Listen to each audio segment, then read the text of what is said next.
isn't it? Oh, I'm so well prepared today. I've just been struggling for this last few hours just to keep myself awake. Quite frankly, yeah, totally forgot. And now it's started raining, so you might hear in the background rain on my ceiling. I hope everybody is well. I hope you've had a good week, and I hope you're looking forward to the weekend and all that kind of stuff. Welcome to another Friday night watch along. We are going to be watching Sleepaway Camp. I have never seen it. I have seen a lot about it. So yes, I do know the ending, yada yada yada, but I've never actually seen the movie itself. I tend to go a little bit away from these kind of movies most of the time because they tend to be a bit samey, but yeah, choosing a safe movie, scared of it, never thought to see you. Do what? Okay, whatever. That confuses me, but you're entitled to your opinion. Good luck with that. Anyway, yeah, I had my friend over the other last weekend, last Sunday, and we're like, oh, do you want to watch a movie? Yeah, okay. What should we watch? And we were talking about a few films, and she was looking up on my shelves. Goes, oh, you got Rocky Horror. I says, I've also got the sequel. She's like, I didn't know there was a sequel. And I says, yeah, Shock Treatment. So I got Shock Treatment out, and she watched that and was a little perplexed by it. She says, that's weird, that one. And it is. I do have a soft spot for Shock Treatment now. It's a pretty decent soundtrack. And it's one of those... it's one of those things, it's got a little bit too much going on in it. It's trying to do too many things. But it does hit on some really kind of interesting points, not least the whole kind of reality TV thing before that was a big thing. So, yeah. So, hello, Richard. Hello, Kerry. Hello, Byron. Hello, Blue Iris. I'm sure my brother is lurking somewhere in the background, being my brother. So, oh, boy. Yeah, I've got AC now as well. I've got some air conditioning back there. My landlord splashed out and got me that, which is very, very nice of him. So hopefully when we hit that supposed second heat wave in August, I will be able to continue doing stuff, which will be very, very nice. Because it gets hot as hell in here. It's not too bad tonight, in fact, actually. It's only 22 degrees in here tonight, which is good. But it has been nice and cloudy. It's been raining all day, so it's been quite pleasant. I've actually quite enjoyed the change in weather. It's nice to feel like a human being once in a while, isn't it? Oh dear. But yeah, another film I've been watching just recently. I picked this up, Last Days, which is by the directors that did Carriers, because I'm reviewing this at the moment. I'm about halfway through writing that up. I've managed to recover all my titles files, which has been, it's always a ball ache doing that. It can take a little while to do, but yeah, this is by the same guys, and it's another sort of pandemic type movie where these characters, the people who are infected can't go outside. It's like daylight is just like kryptonite to them. They just walk out and they pretty much kill over. So everybody has to live underground and stuff like that stuff. Interesting film, definitely worth a watch. Not as good as Carriers in my opinion, but not too bad. Is my mic playing up? I don't think so. Are you getting weird noise? Obviously I can't hear myself, so well, other than what's reflecting around. Just I might need to look at a bit of adjustment. Is that better? Mic is definitely acting up. 1 2 2 2 2 1 2. Sound's gone wrong. I don't know if that's a YouTube thing. Do I have a backup mic? I'm pretty sure it's not my mic. It's a very expensive mic. Damn it, it's gone. It is peaking like a bastard. 1 2 1 2 1 2. How's that sound? 1 2. Let me just double check something. Okay, I should be on the right mic.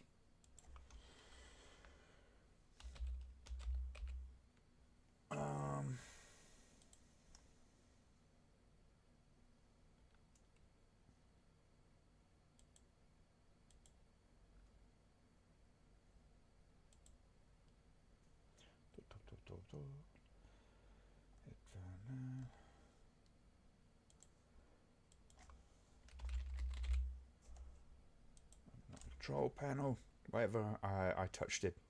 Oh, your ears. I apologise. Is that better now? I think everything's. I don't know. Maybe the settings kind of went a bit screwy and has been playing up a little bit. So is that better? We all good? Did the duct tape come off the cable? No, it didn't. Okay. I think some settings probably got set up to the max, so it was probably kind of just playing a little bit too loud. So if everybody sounds okay, then we're good to go, I think. Hey, my brother. Hello. Sound okay now? Excellent. Okay. Yeah, I don't think it's not the mic that should be kind of knackered, but maybe I need to double check my setup at some point. Brilliant. But yeah, last days, not bad. Carriers in the midst of being reviewed. It's kind of interesting because I'm having to do something of a comparison of Carriers with Contagion, which is an interesting film in its own right as well. So, yeah, okay. Kerry just put the link in there. Just to let us know that you're just get yourselves kind of hooked up to that video. Link is right up near the top of the chat, I think it is. In fact, tell you what, let's put it back in there as well.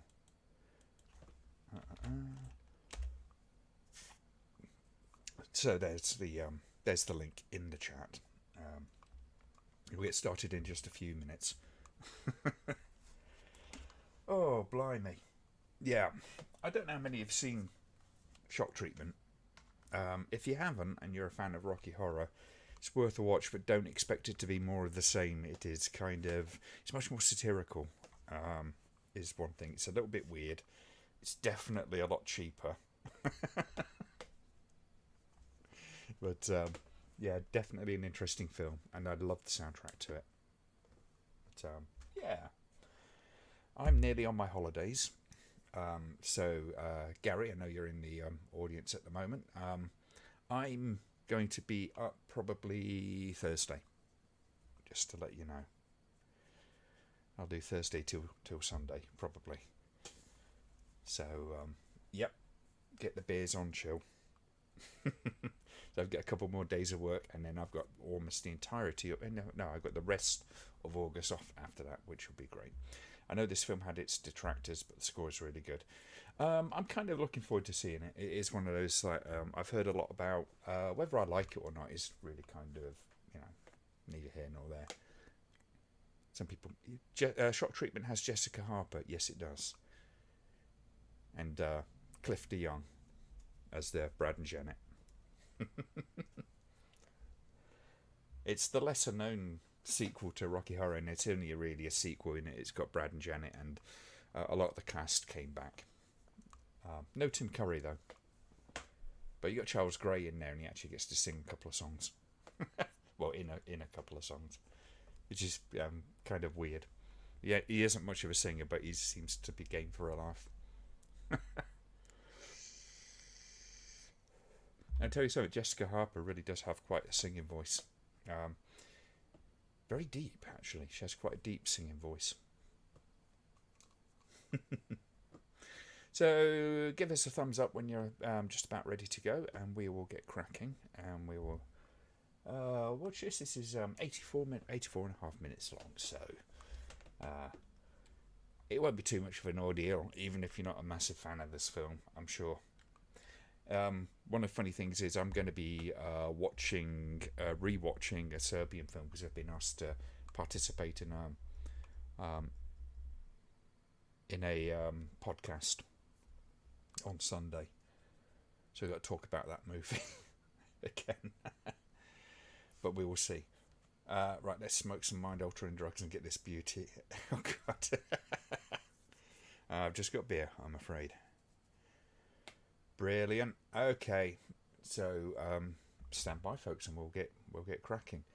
We're going to go on count of 5 and on go. So 5, 4, 3, 2, 1, go. American Eagles Films Core.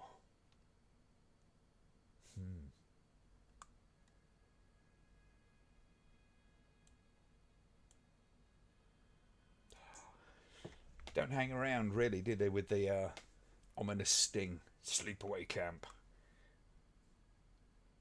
They made several sequels of this, didn't they? Did you like a Serbian film? Like is probably too strong a word for it. I think I have a certain amount of respect for it. I think it's trying to do something. It's just a case of whether that works for the audience. I kind of look at it as just being a much more modern version of something like Salo, but I've always been a bit undecided about how successful it is. I think it's a little bit too obscure in what it does, and probably just a little bit too regionalised in some of its concerns, but some of the concerns do sort of carry over.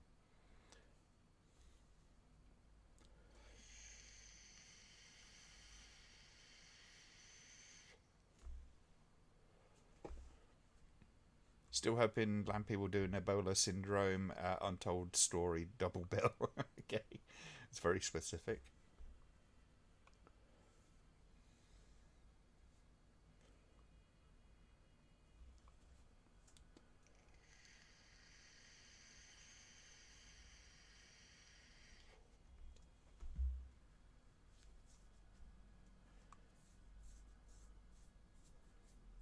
Seems a little over the top, this, doesn't it, for the opening? You kind of expect these movies to some degree to sort of just ease you in right at the beginning, but on this it's like immediately going to bah! Be afraid, be afraid. Thank you, Kerry.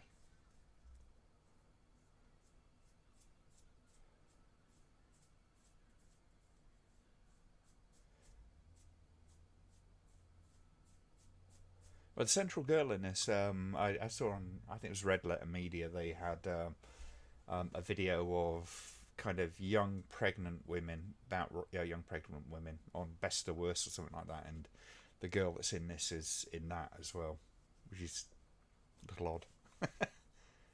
Hello, DC.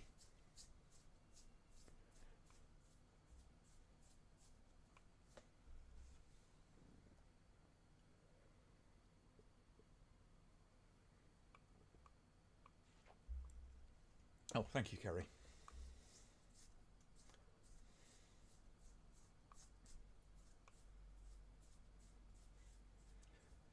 Link's just above a little bit, DC, if you need it.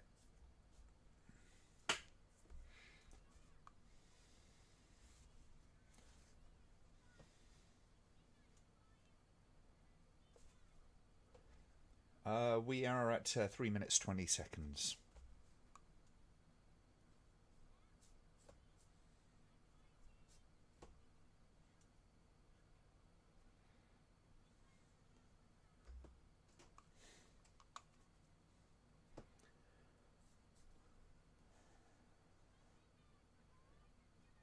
Am I wrong for wanting a shark to appear in this bit?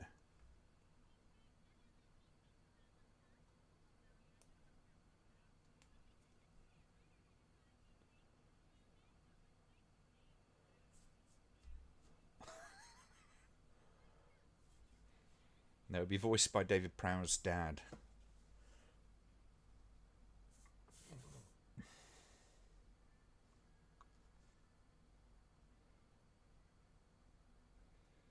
It's amazing, you can just tell it's the 80s just from the shorts, can't you?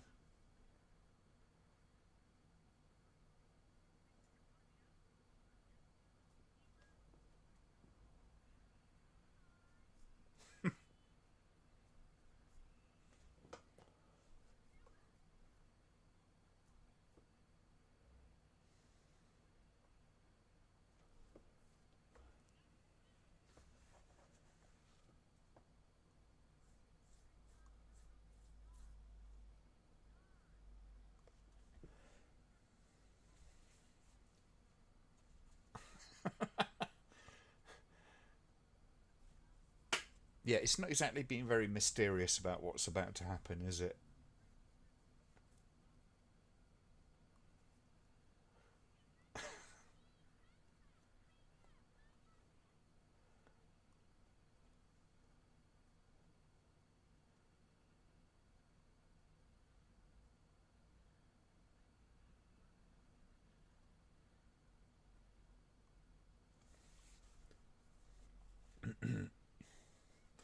Somebody's about to lose their job.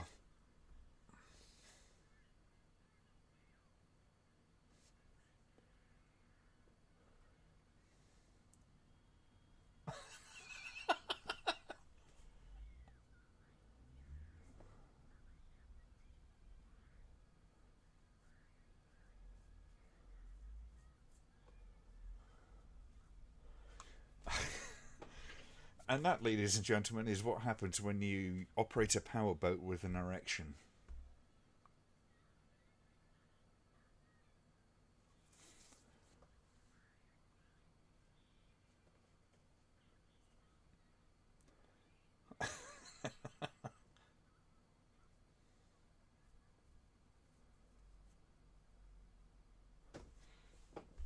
Should have been a bit more impact in that shot, though. Did that better in I Spit on Your Grave.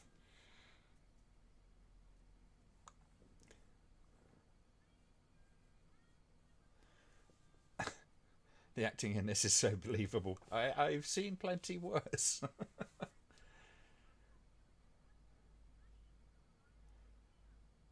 I believe it was you, Kerry, that put the Devil Hunter video up on the request list. And see the acting in that. Oh my god! But it is a guilty pleasure of mine. Is Devil Hunter.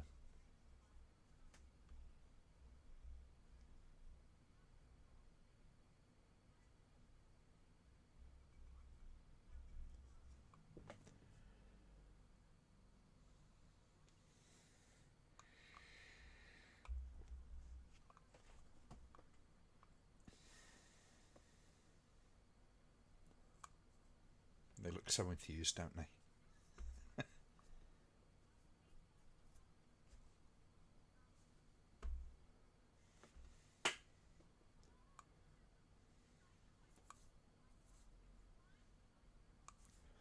Now this woman's so chipper, isn't she?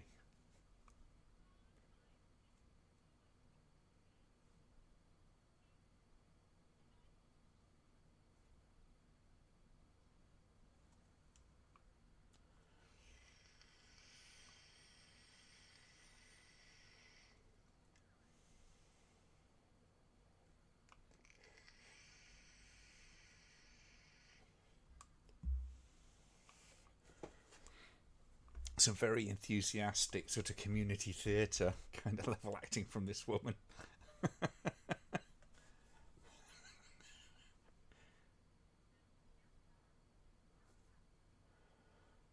So we've got to grab your balls and make you cough.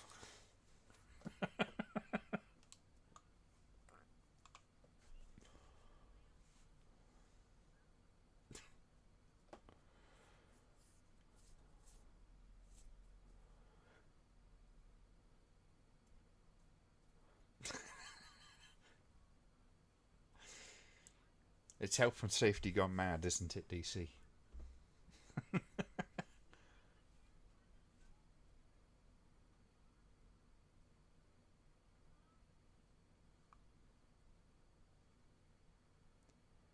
Did you fail the audition for Thundercrack?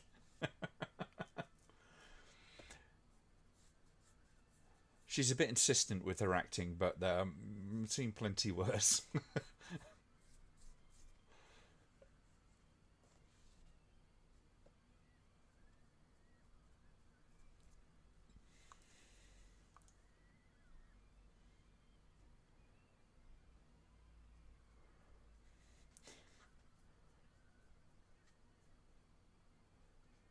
At least we don't have the script of Troll 2 on this, because, my god.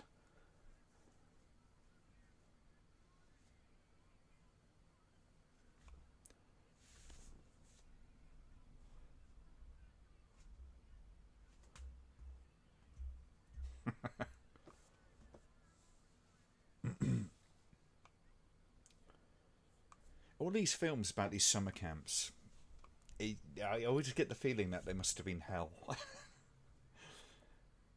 I knew this girl in Canada. I went over to visit her one time, and she was talking about doing summer camps and stuff like that, and telling me she'd seen The Burning before going into one. Can you imagine?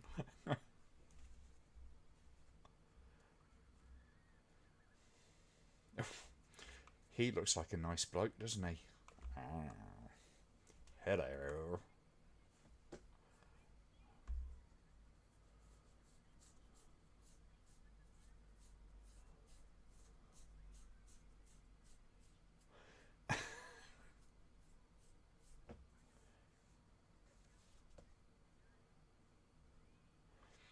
It is very 80s shorts movie, this.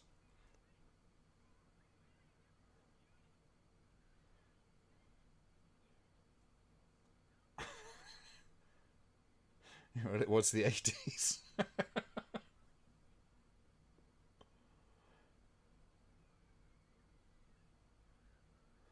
It's really fascinating when you see Bruce Campbell now as compared to the first Evil Dead movies. He wasn't a bad actor in either the first or the second one, particularly. If you've ever seen Within the Woods, it's even rougher, but he's always played Bruce Campbell to one extent or another, so it's quite a natural thing for him. I think he definitely gets more confident as he went along, though.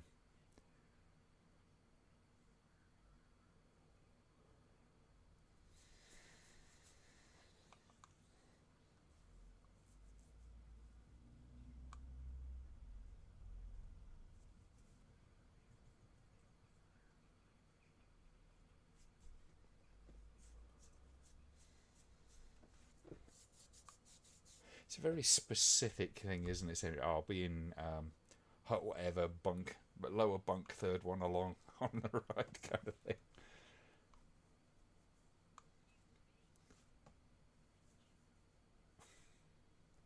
Bitch.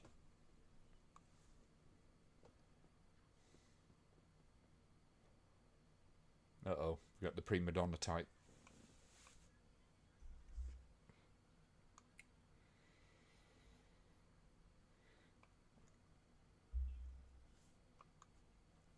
Bub Hotep was an interesting little film. I don't know if it's the best film I've seen in a long time, but it's got some interesting ideas.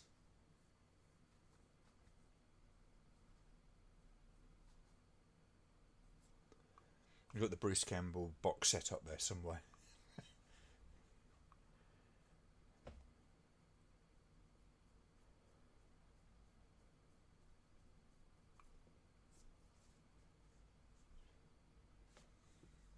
It's great when people pay you to just be yourself. Well, that's the thing, isn't it? There's plenty of actors, real big actors as well, who have, one way or another, played themselves on multiple occasions. Be it the Sean Connerys of the world or Michael Caine a lot of the time. Michael Caine's got a little bit more range than Sean Connery had, but it's always unmistakably Michael Caine.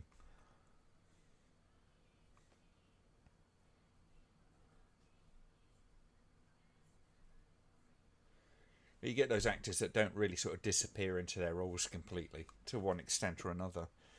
Now you get like someone like Tom Hardy, who, there's plenty of people who don't like Tom Hardy, but I would say that is a guy that really does sort of disappear into his roles.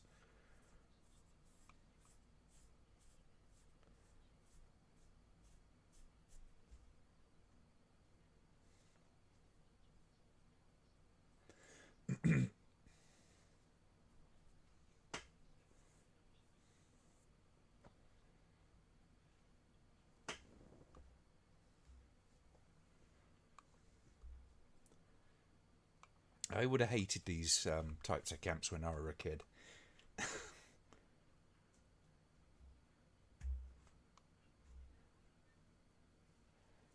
It's like, okay, so you don't have to go to school now, so then your parents just kind of ship you out into the countryside for what is basically like kind of like an informal kind of school situation.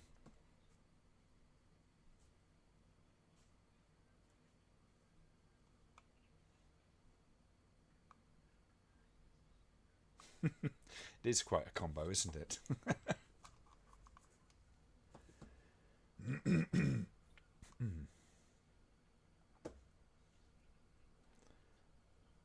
Oh, yeah, I agree, Byron.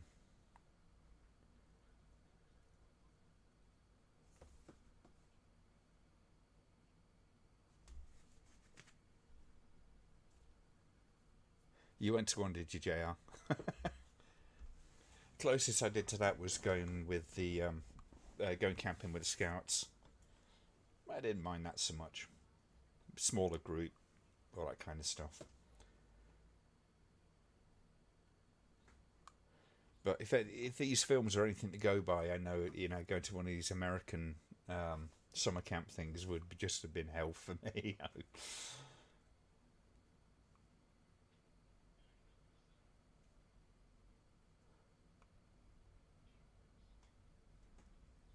Oh God.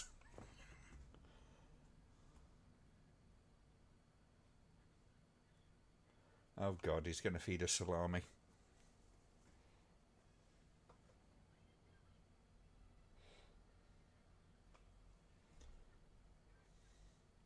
You didn't see nothing, see?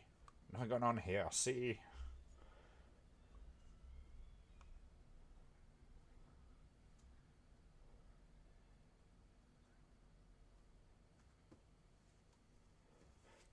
He didn't have a child molesting cook, fortunately.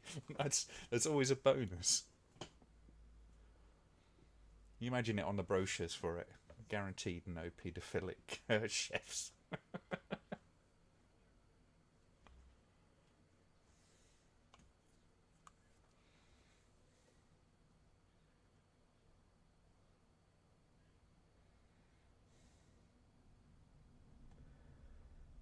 Oh, somebody's going to end up in the pot.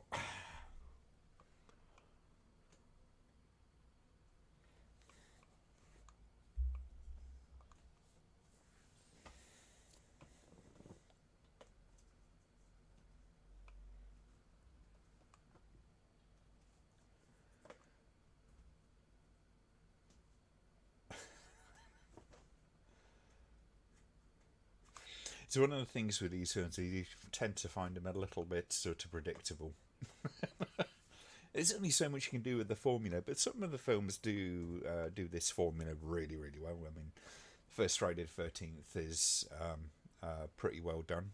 The Burning, obviously, so some of them do it fairly well, but it's just it was done so often. There's so many of these films. That is, I guess it was a little. I mean, obviously, these kind of films were sort of thrown around as a cheap money maker, really. So many people did them. Weren't particularly committed to any particular idea. When you kind of look at some of the like Friday the 13th and Halloween and things like that, although that's not a summer camp movie, obviously. But you get those franchises and they quickly run out of steam.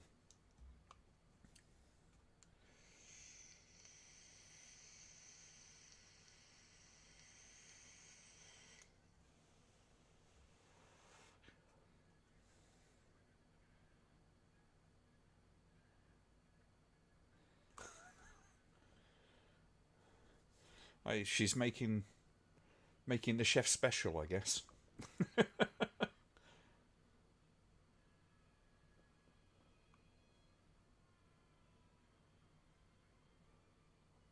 And Cropsey was born.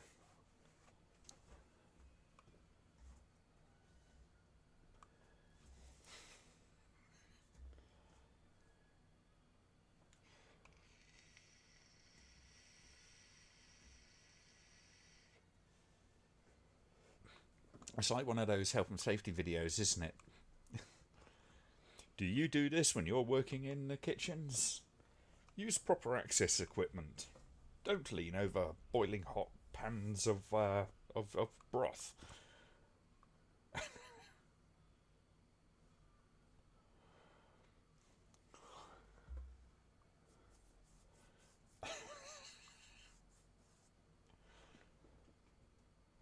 I guess dinner's going to be late.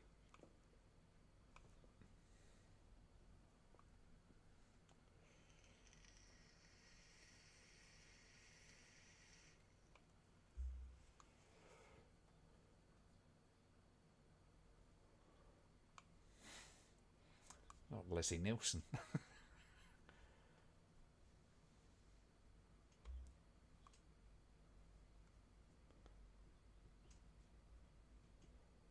And she wasn't a bad effect. No, it wasn't. It is one of the things with a lot of these films. They're not exactly high budget, but they quite often know where to put that money. It's always on those little showpieces.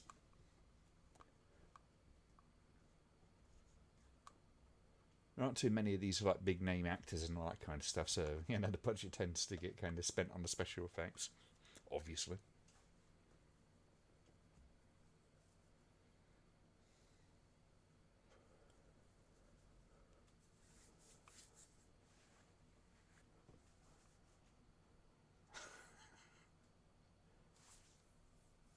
Oh, flypaper, bloody hell. I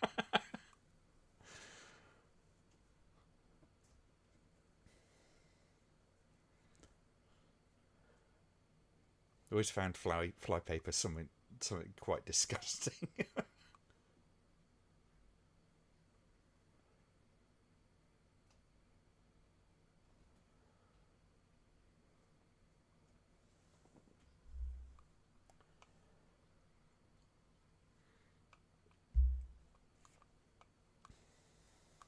I could eat the evidence.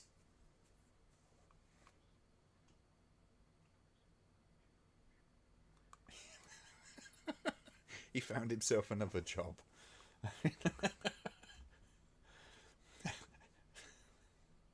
What has a boiled ham?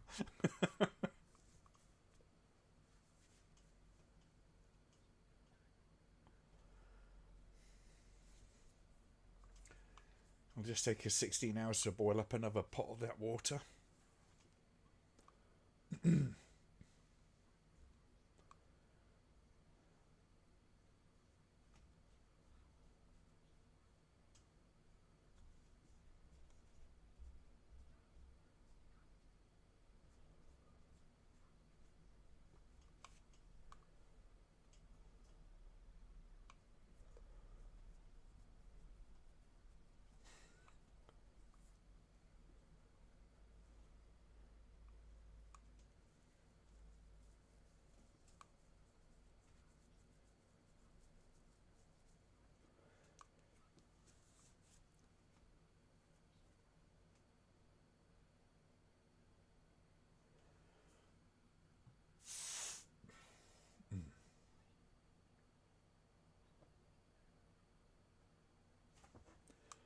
Oh, some high class humour there.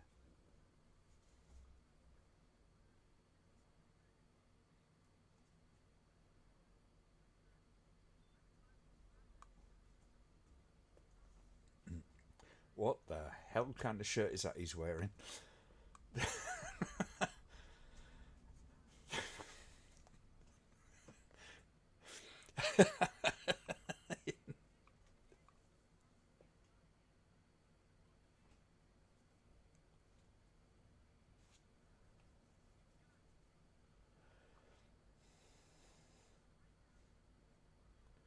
What is it with these jocks and these sort of high cropped shirts and all that kind of stuff?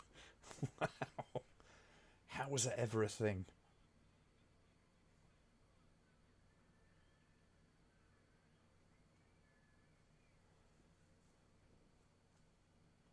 You can't unsee that outfit. No, you can't.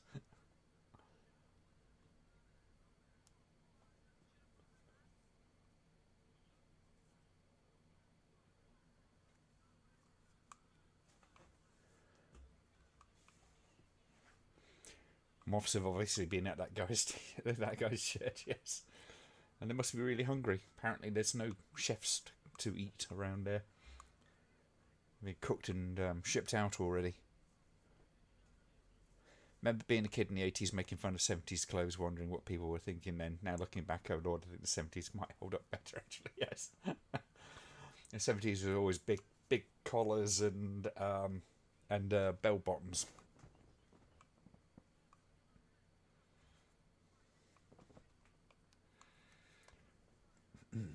I'm sure my mum's got photos of me as a little one with huge flares.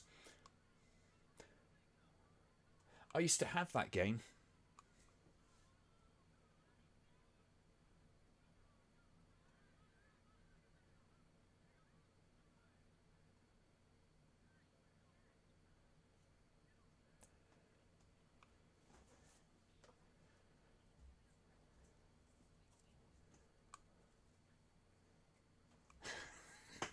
See, that's the thing, back in the 80s, it was all the little handheld LCD games that actually had that one that he was playing there.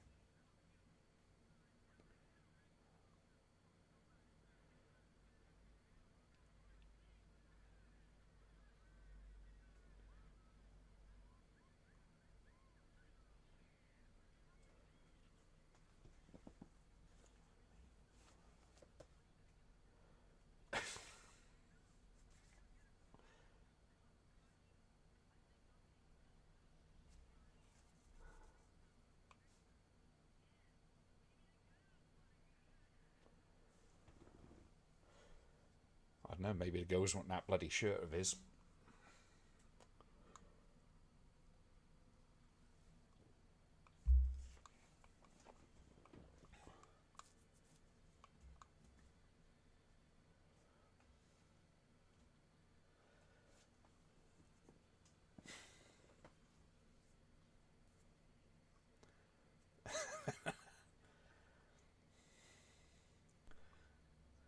Well, it took an awful long time to go away, didn't they?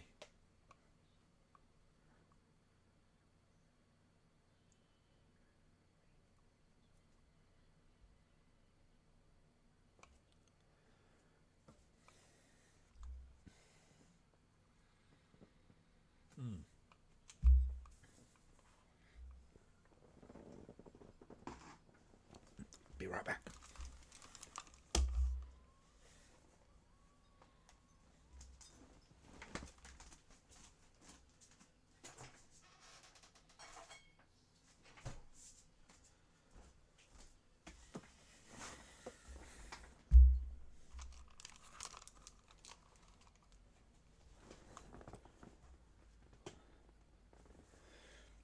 Well, this is the worst dance club scene since Mad Foxes. Well done, you got the reference in.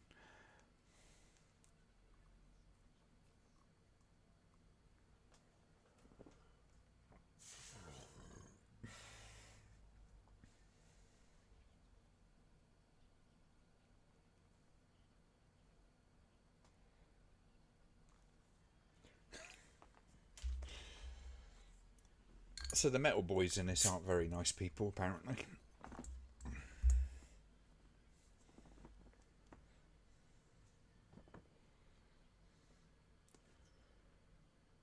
Oh my god, look at the size of that hat.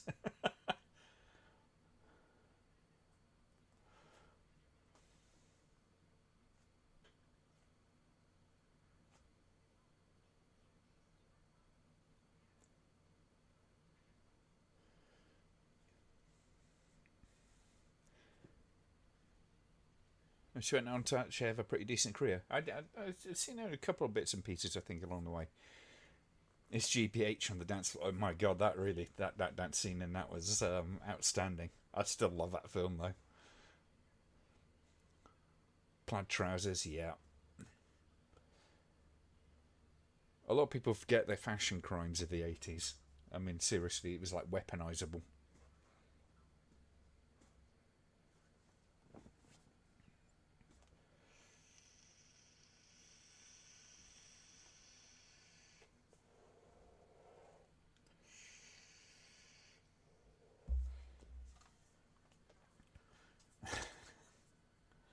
Well, in the 80s, we'd go out and sort of make dens in kind of little bits of scrubland around, that kind of stuff. I guess kids still do that to some extent these days. I don't know. Yes, we started, Simon. We are currently at 30 minutes and 7 seconds.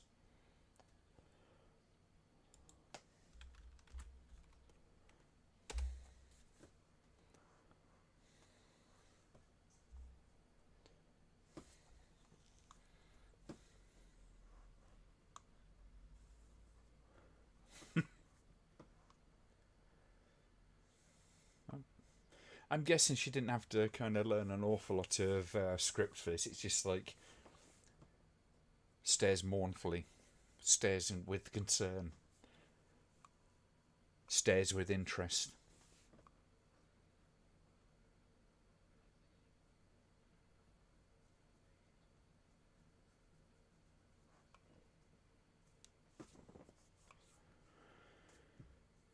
Oh my god, she got a line.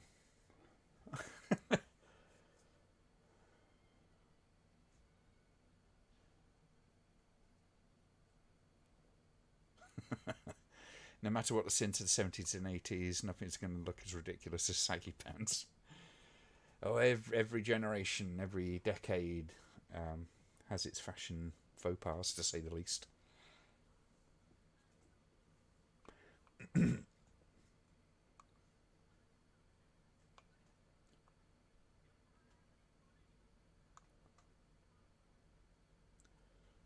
on, boys, we're witness a sausage fest.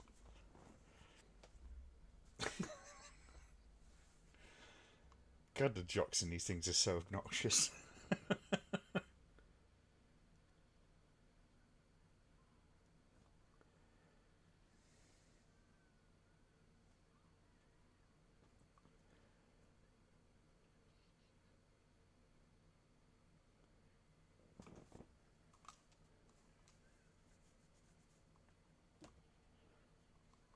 I hope you're doing well tonight, Simon.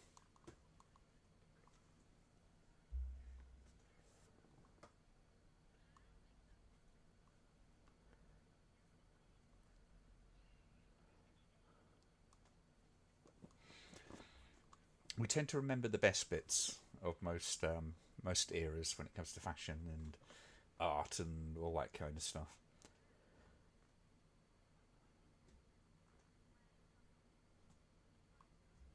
It's like thinking back to the 80s, and I hated like about 90% of the music that was out in the 80s. Now, people love the 80s for the music. Same with the 90s, the 2000s. It always makes me laugh when people have fond memories of things like S Club 7, for God's sake, and it's like a. Nah.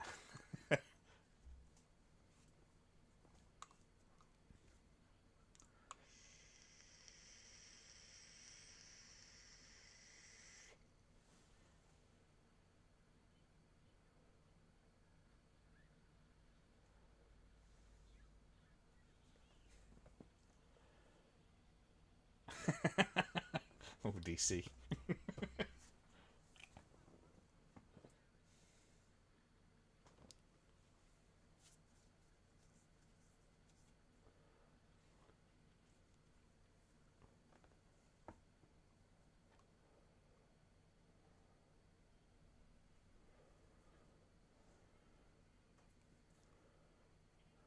The 80s was the best era for music and movies, I find.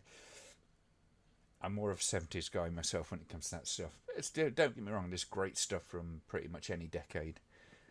Um, I just remember an awful lot of trash in the 80s as well.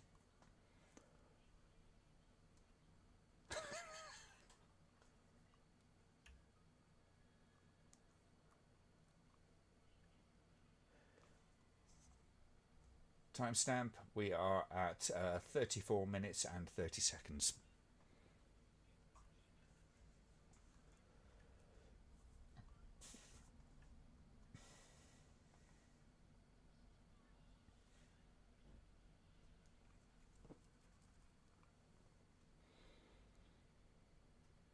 Oh, God.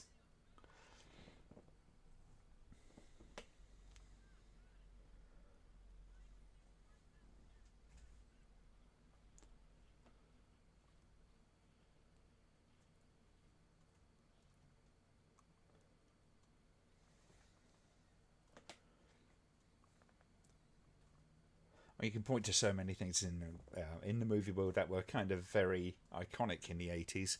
But you can do the same with the 70s. I mean, the 70s gave us, Texas Chainsaw Massacre and all those kind of movies as well. I think for horror, the 70s was a more interesting time because it was a real sort of shift in the kind of stuff that they were showing and the tone of the movies. Although a lot of people sort of mistakenly go, well, that's the time when it all got a bit real. And, there was plenty of films in the 60s and even before then which were very dark for their time. That's pretty neat. A little bit twitch of the death nerve there. Oh, a smiling bag.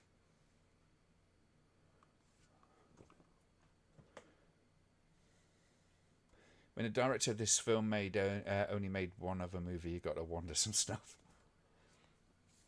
That's the thing, especially with the 80s, I think. There was a lot of directors kind of made, one or two movies at most, then sort of returned to their normal lives.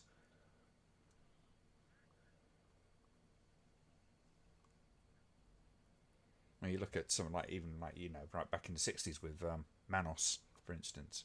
It's the one and only film he ever made. Not unsurprisingly so in that case. But you look at like a lot of the nasties and stuff like that. The lesser known was particularly in the Section 3 list. And there's a bunch of directors that only made like one movie in that. The cameras and materials were getting cheaper around then. So people could afford to drum up a few $1,000s and hire the equipment out and do it.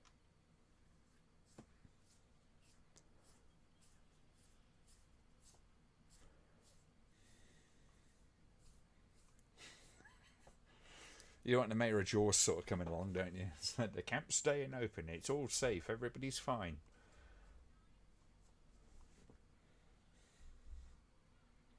I do like some of the re-evaluation of the character of the mayor of Amityville. Of Amity. And they're sort of like going, he's not completely understandable, he's not totally unreasonable. They sort of break down all the economic kind of ramifications of shutting down the beaches and what Amity's income comes from and all that kind of stuff. It's kind of an interesting thought experiment with it. I still wonder where science fiction would have been if Star Wars hadn't had the impact it did. It certainly made it popular. I think science fiction would have ended up being potentially, somebody else would have come along and done this. There's something like Star Wars eventually, but there would have been a lot more kind of like the odd film that pop up like 2001, things like that. Because although I barely call Star Wars a sci-fi movie, it's more action adventure type thing really. Sci-fi for me it's reliant on certain things to kind of really sort of tell the story. Like with 2001, it's the vastness of space and all that kind of stuff, and the progression of going into space and the artificial intelligence are all kind of vital to the story. Whereas with something like Alien, for instance, the fact it's on a spaceship is kind of largely irrelevant.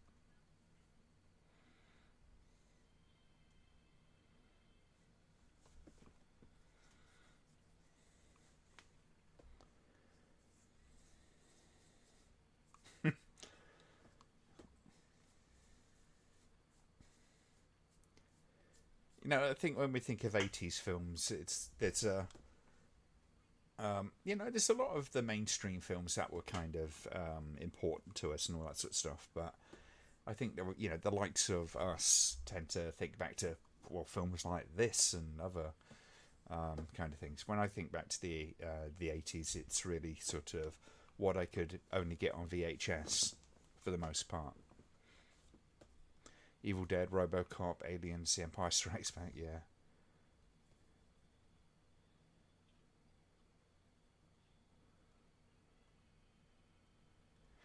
People tend to, it's all about arguing about the what the meaning of any particular genre is. And I think for sci-fi to be a meaningful description of a genre, then it needs to kind of like have something which is particular about it. Location does not make a sci-fi for me. It's what that location does for the story, apart from anything else, and what the technology does for the story. Like I said, Alien, you could literally take that story, rejig a few things, and it could be on a oil rig or on a desert island or something like that, and the creature could just be some sort of earthbound life form, and you'd get the same story essentially.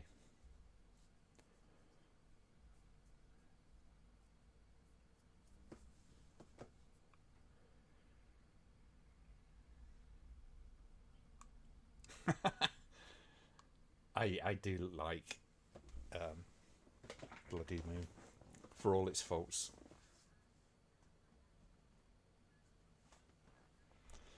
Like 80s horror comedies, but I do feel the balance was off. Far too many horror comedies, the market was flooded. Yeah, they tend to get onto a bit of a jag, don't they? It's like with these particular kind of films. As soon as Friday the 13th came out, and there's more and more of them sort of popped up. So you've got this series, which is really a direct offshoot of the kind of popularity of things like Friday the 13th. Same as we've got with zombies,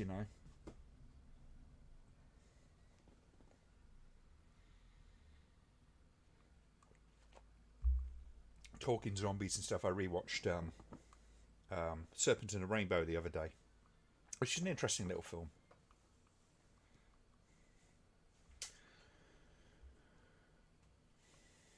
You saw your first movie in 1987, rented first in 1995. Some people wonder why I love physical media. There is a certain nostalgia value to physical media. Some of the videos that I've got, for instance, are got because I had memories attached to those particular films in that format. But there's also the practical ramifications of physical media, which I think is going to be to the detriment of the preservation of the art if it goes away.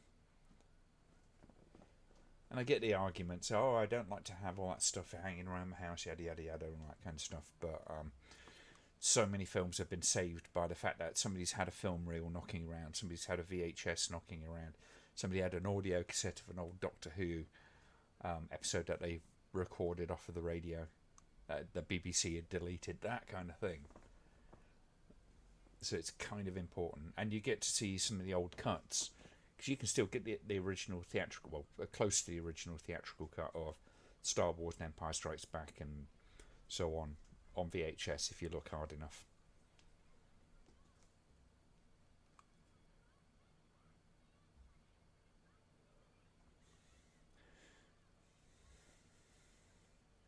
Oh, absolutely. George Lucas is one of those prime examples of that. Certainly one of the most high-profile ones of, if you want to have the original film, then you better get it nice and early on physical media, because there's a good chance they're going to come back and just redo it, tinker with it, and try to keep the original versions hidden away.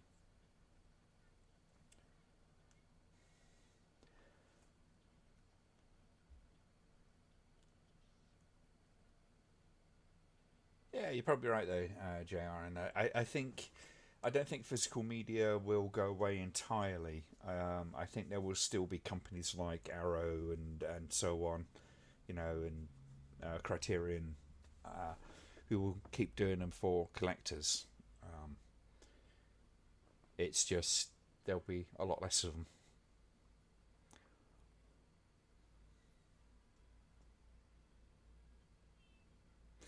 I haven't seen The Conformist.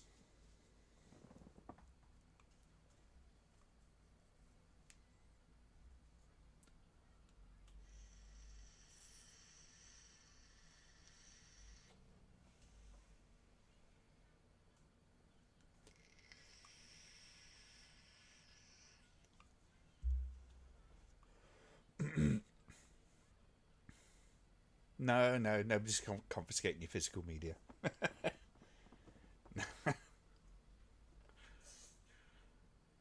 Why would he do that? And wouldn't be lawful anyway, because that'd be taking away your property for no damn good reason.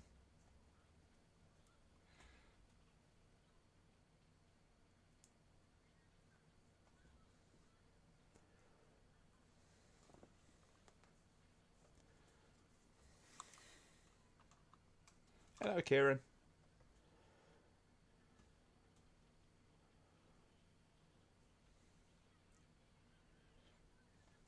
Disney are a bastard for that. They've got so much stuff in their vaults that they will just not allow to come out.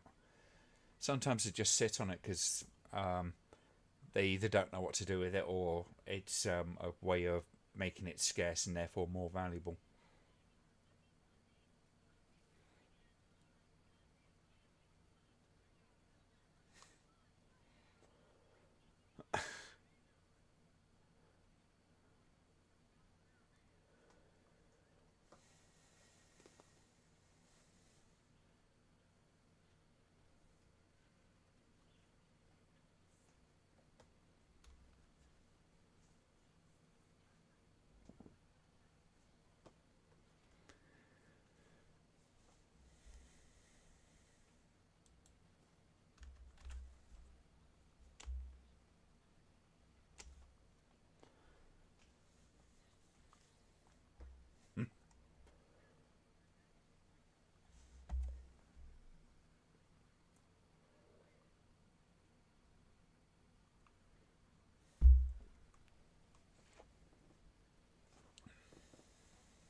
Shorts!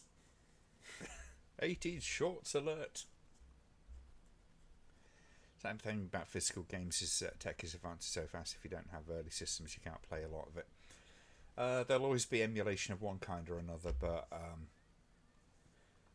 I do hate the fact that a lot of these companies are kind of very litigious about kind of, you know, somebody building a console that will play older games and things like that. I think, you know, if you've got a game that's from you know, like a cartridge and stuff like that, it's not really that much harm from ROMs of them being available.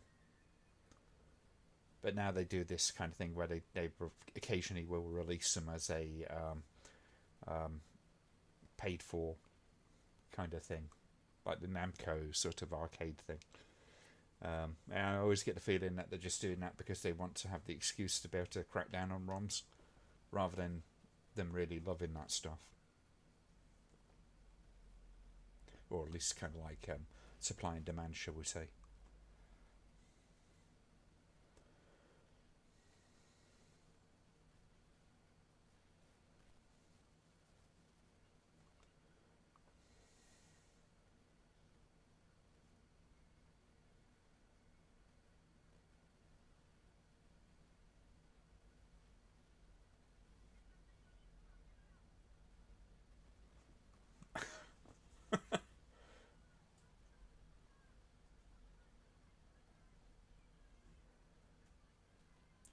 Kids are mean.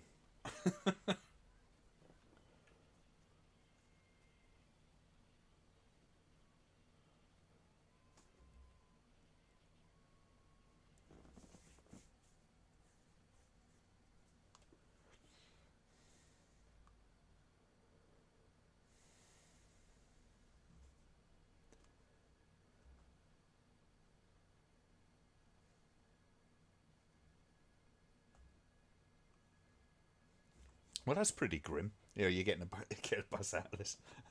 Thanks, Simon. Hello, Minty.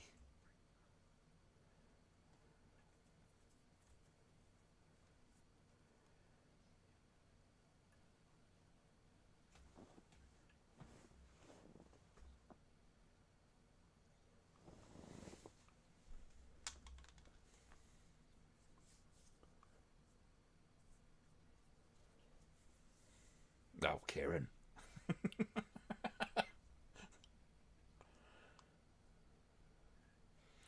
Oh, now I want to watch The Swarm, so thanks, Richard. I haven't seen that in a long time, that one.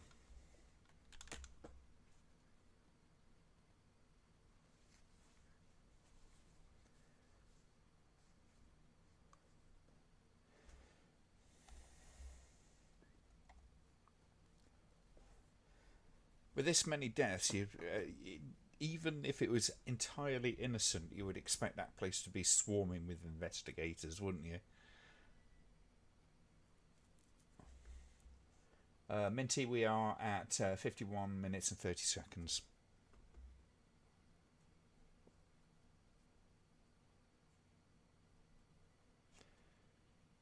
Should do a Swarm remake. That's a belting film. Like I said, then there was a whole bunch of those. There was like 2 or 3 of those films got released fairly quick succession, as I remember.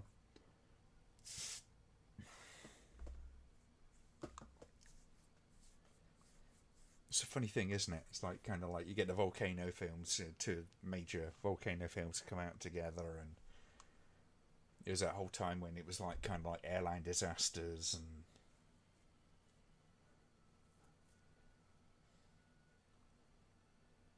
I mean, Hollywood's so much like the Italian film market in so many ways.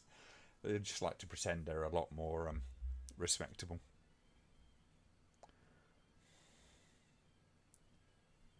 No, there's a link.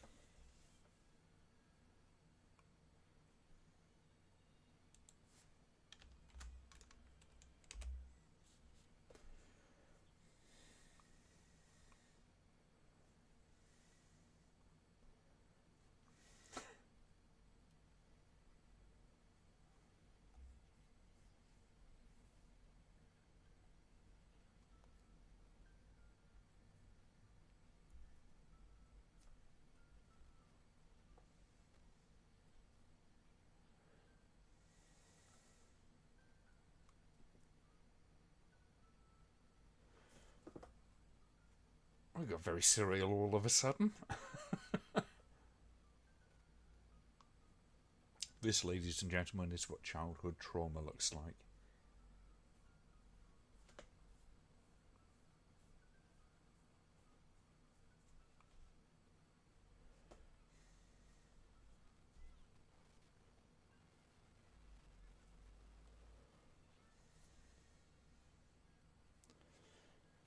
Oh no.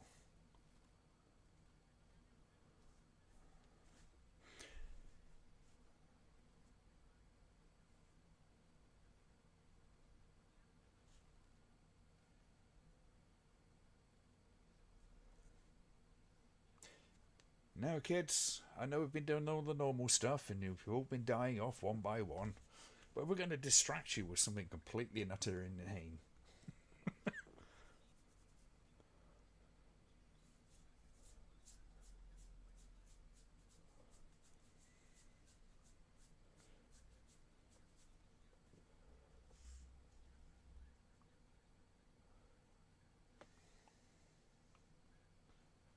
You should be doing that with paintball guns, surely.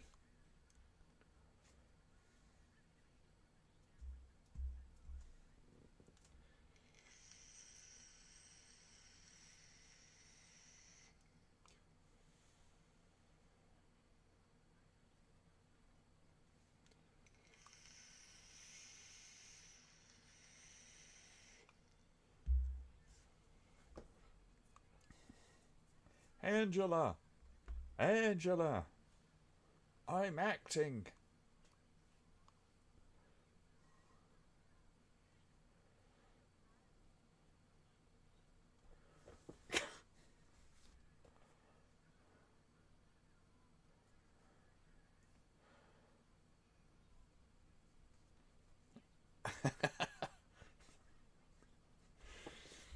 That particular scene though is it's kind of like one of those another one of those examples of where they do like the surreal scene or the kind of like the memory scene. It's filmed on a set with a black backdrop. Just it's so cheesy.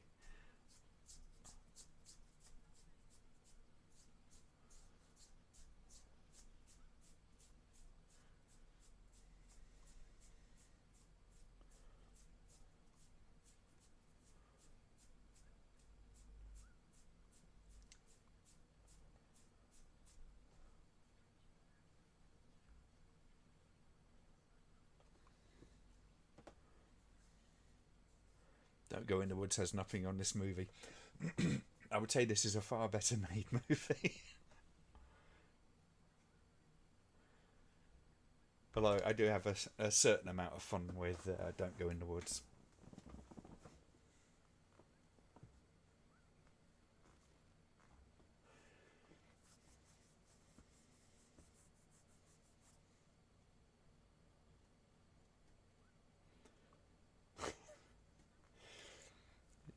There's always an uncredited character off camera playing the piano. Follows them around. Got a little Bontempian speaker system kind of slung over his shoulder.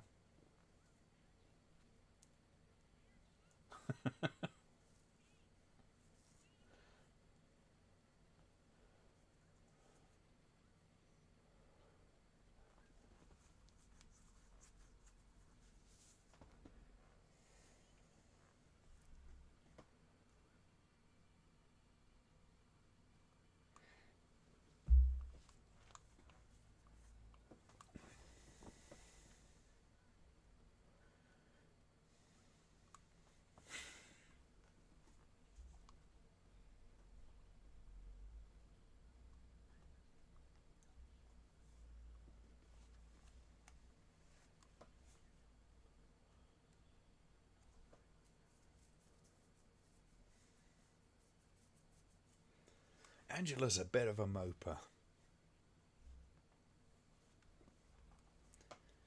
She always kind of looks like she's just got away from Vietnam or something.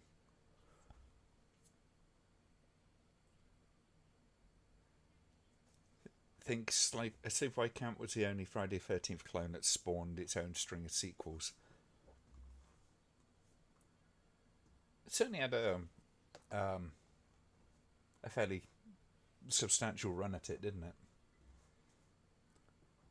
I was always a bit surprised that The Burning didn't have a sequel or two.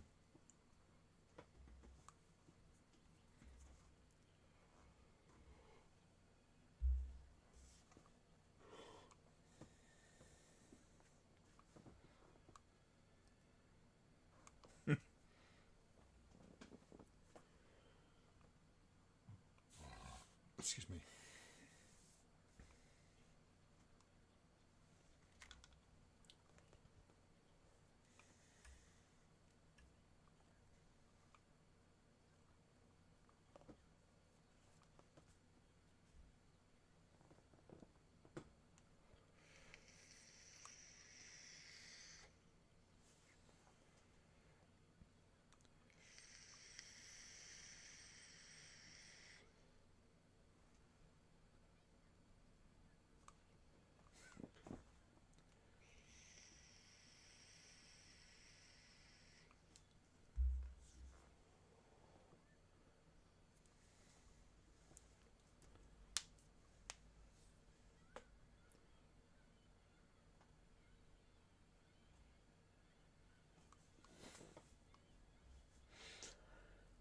You gotta always have the archetypal bitch in these, haven't you?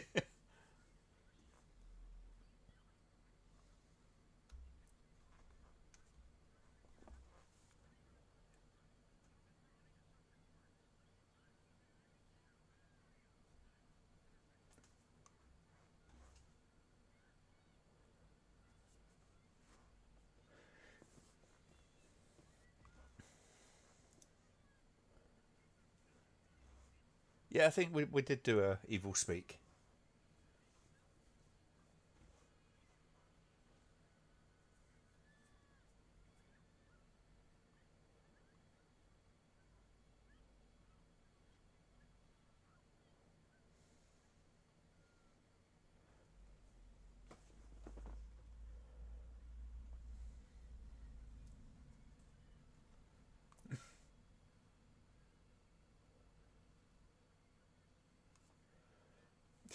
So nobody takes those girls aside and gives them a damn good talking to for very overt bullying. The counsellors are stood right there and have to drag Angela out the water and just goes, "Oh, well, you're a peckerhead."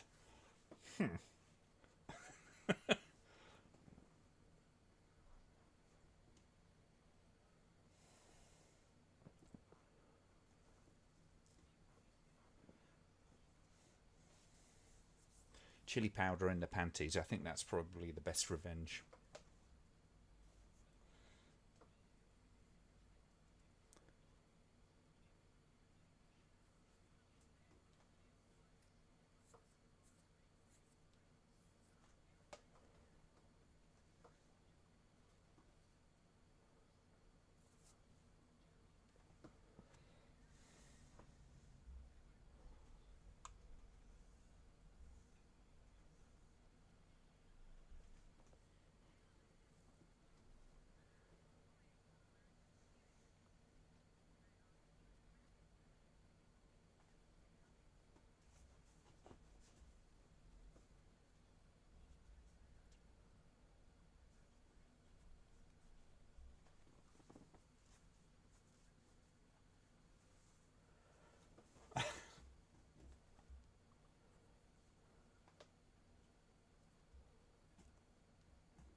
Wow, that's a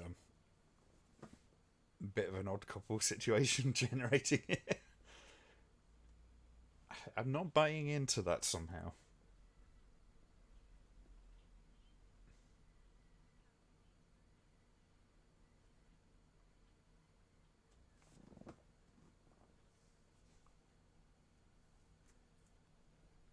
Bloody fly.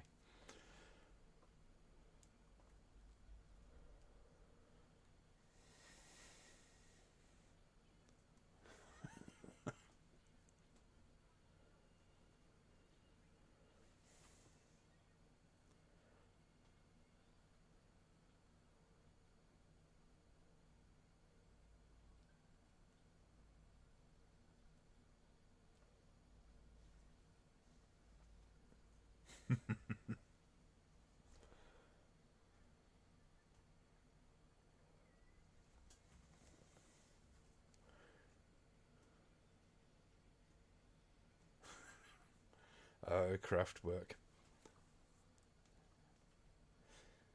Whenever I think of craft work, I'm always thinking of that film Primitives.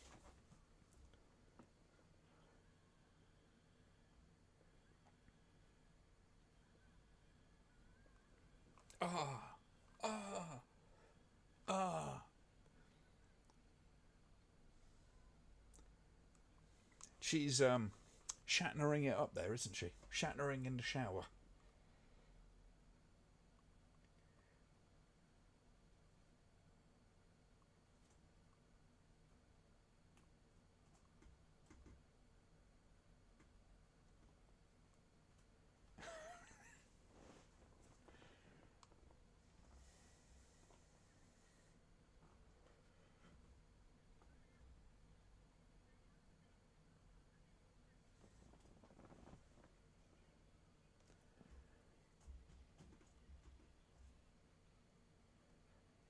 Told you the acting was believable, yes.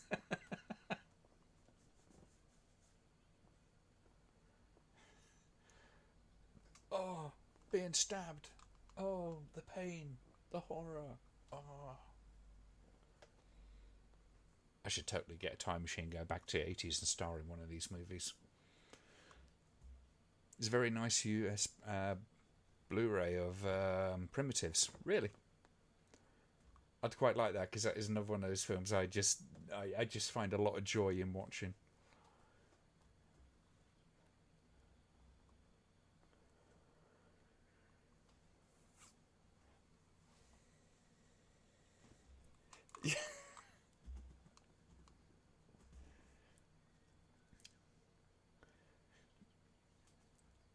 It's always a funny thing with these, though, isn't it? It's like I say, it's even one death of that kind of nature, you'd get them shut down immediately and being investigated up the wazoo.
Now, of course, I don't know any of the sequels to this, so I've got no idea if they're any good. I think, if I'm right in thinking, the second one at least has the Angela character.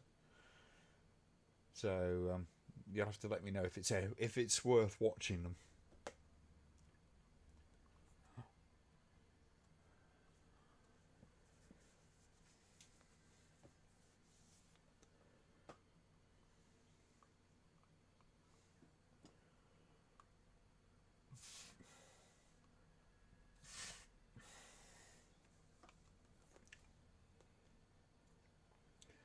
You dirty old man.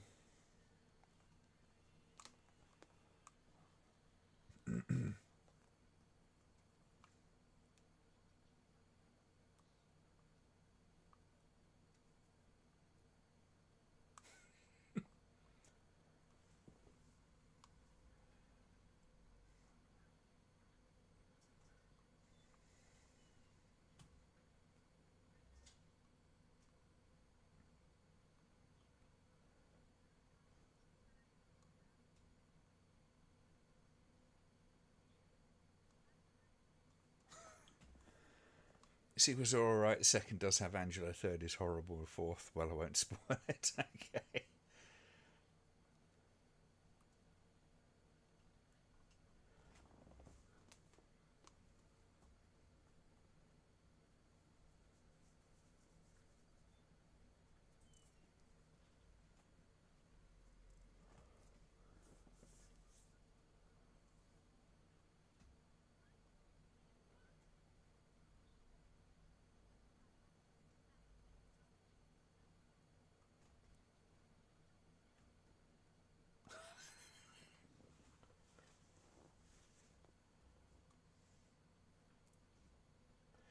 Why does anyone want to spend time around this girl? I've got no idea.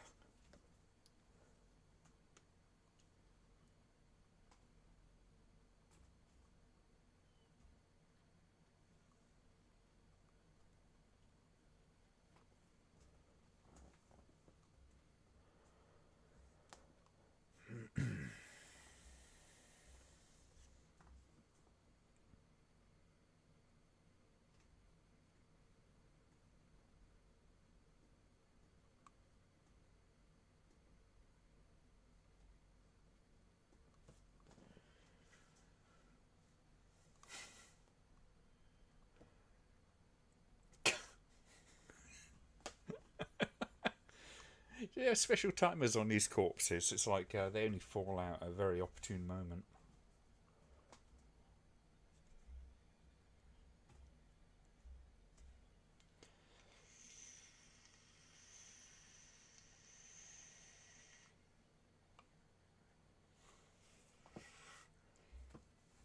It's an awesome performance from this guy, isn't it? I'll stop him. I've got to stop him. Damn it, I owe humanity to stop him.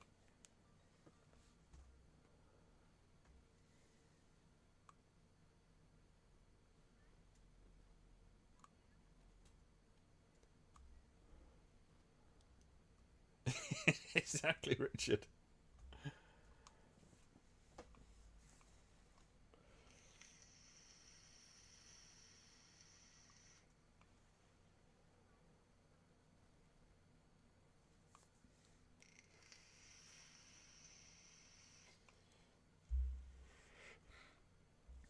I hate to think where that hair curl is going to get stuck.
should follow the manufacturer's recommended sort of instructions and rules of how to use these things before someone gets hurt. Ooh. Yes, quite Richard. I honestly did not know that was coming.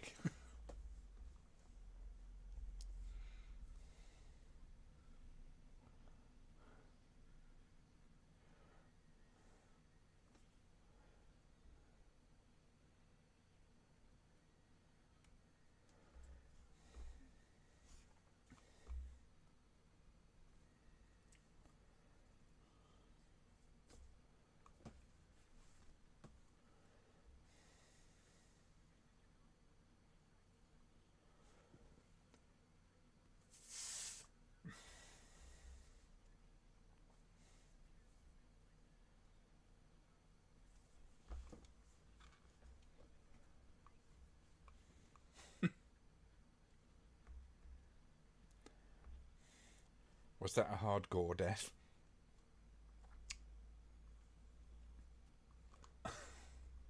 No, no.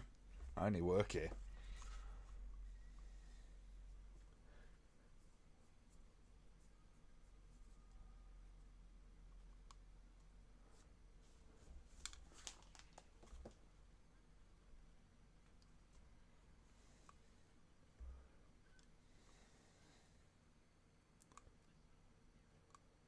Skull's looking particularly illuminated today.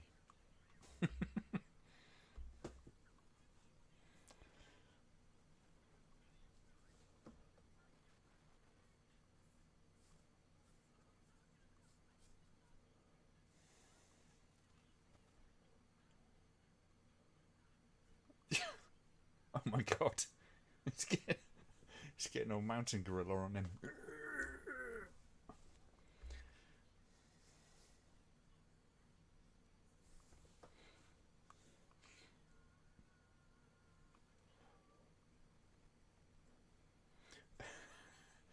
Can you imagine Pepsi actually sort of consenting to be in this movie? And wondering if he actually read the script and the murder that's just happened.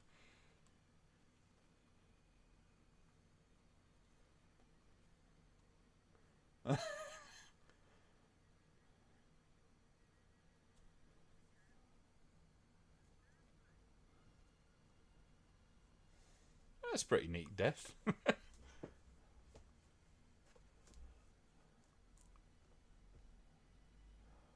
It can't be. It can't be. I won't say what your name is because I don't want to tell the audience.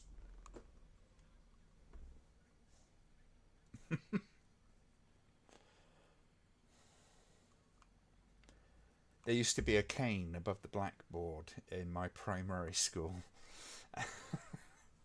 So, oh my god. So think back to that and you kind of like go, yeah, that wouldn't fly these days.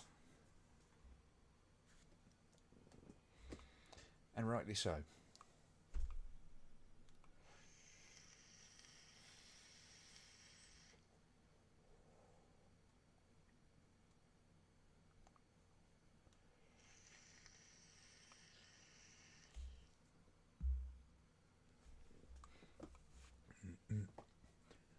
I have to say, I mean, the kills are pretty good in this. The acting is a little shaky in places, but it's done pretty well. This film.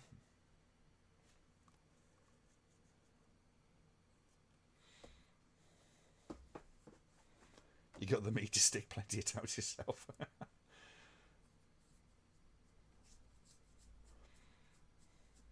Your level of punishment sort of like was measured in centimeters. Light punishment was like 30 to 40. Severe was like the full meter.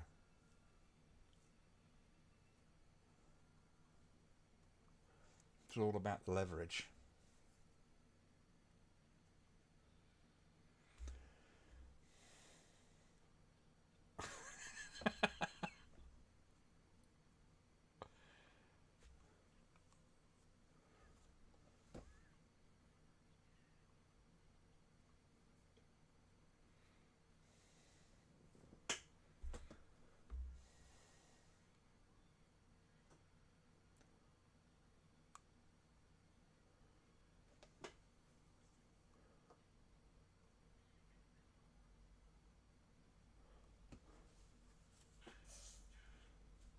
It's so horrible. I'll never be able to use those curlers again. I only lent her to him for 10 minutes.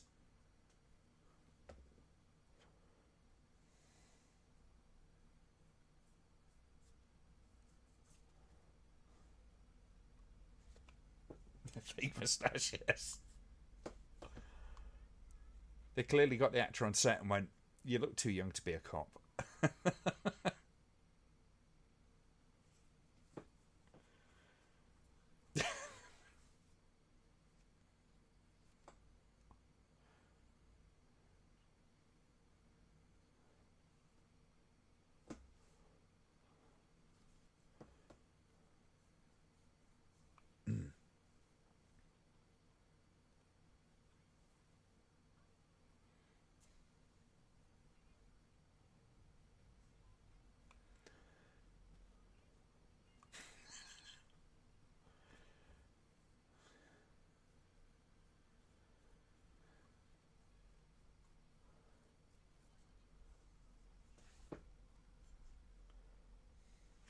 Oh, well, we're in a surreal world again. We got the black backdrops back, folks.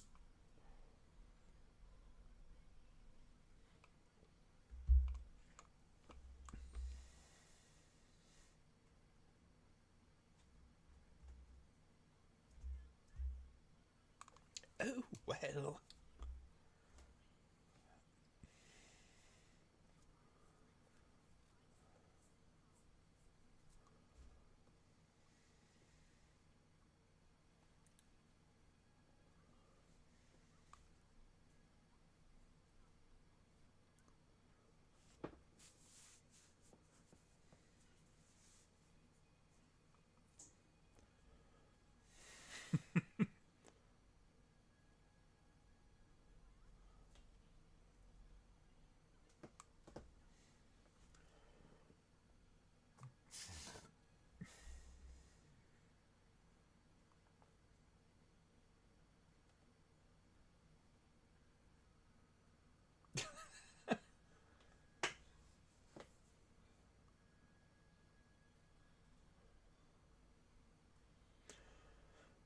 Well, there you go.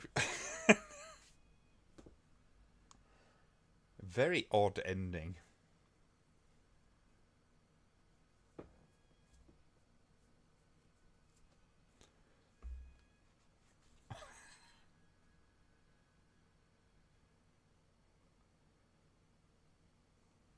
Well, I've definitely seen a lot worse than that, I have to say. Although it's got its little twist of oddness, but yeah, I thought that was a quite good choice. Kind of glad I got to watch it with you guys.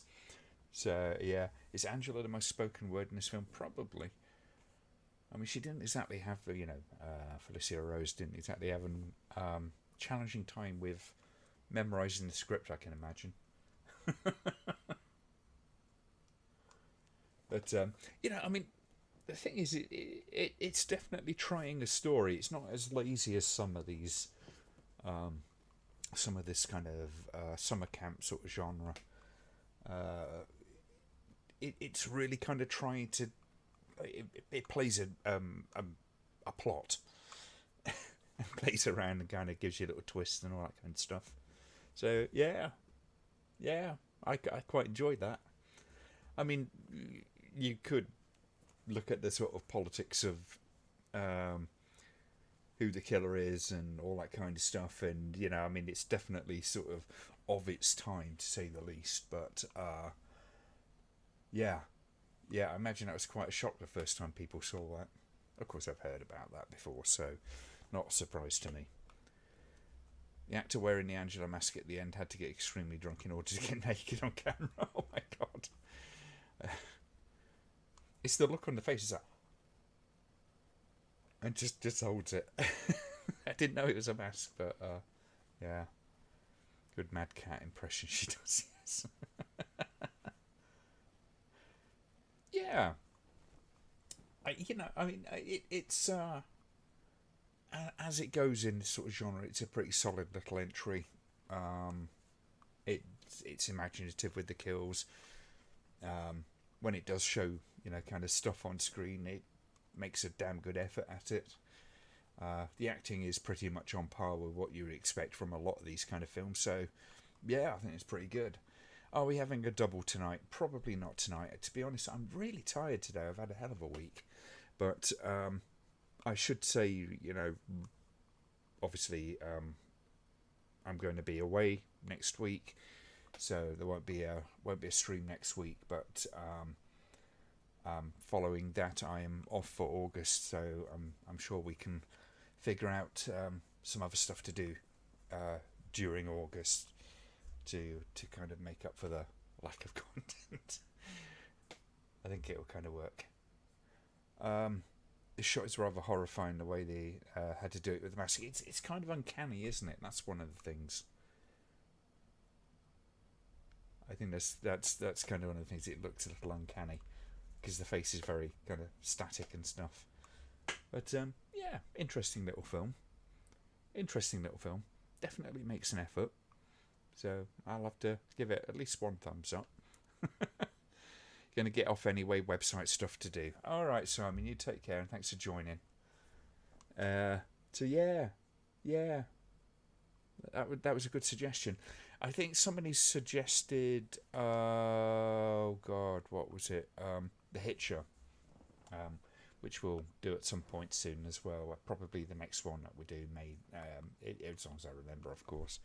So the Hitcher would be quite a good one to do, but there's still a few good suggestions on there. Maybe the next one we'll do a double of start off with the Hitcher and then maybe watch Devil Hunter or something like that.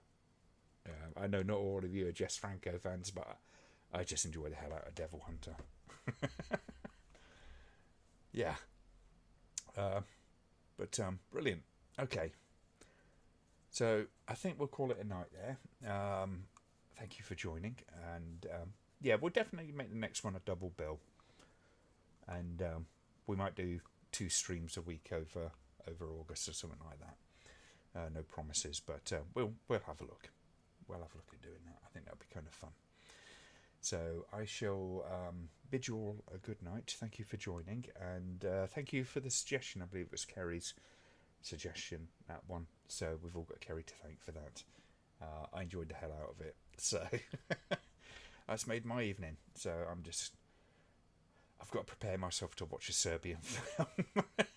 I'll either watch it like tonight or I'll watch it tomorrow.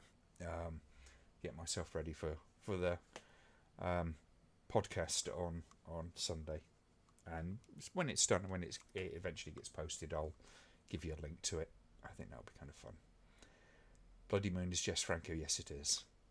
Calamity of Snakes. No, we are not watching Calamity of Snakes. I saw that film. It's fucking terrible. It's wall to wall animal cruelty. Come on. And for no good reason either. But yeah. Okay, folks. Take care. Have a lovely weekend. And I will see you probably a week on Friday, if not a little bit before then. Any suggestions that you want to make, Rambleholics is the place to do it. And yeah, I think that's about it. Take care, folks. And Gary, I will see you next week. Bye-bye.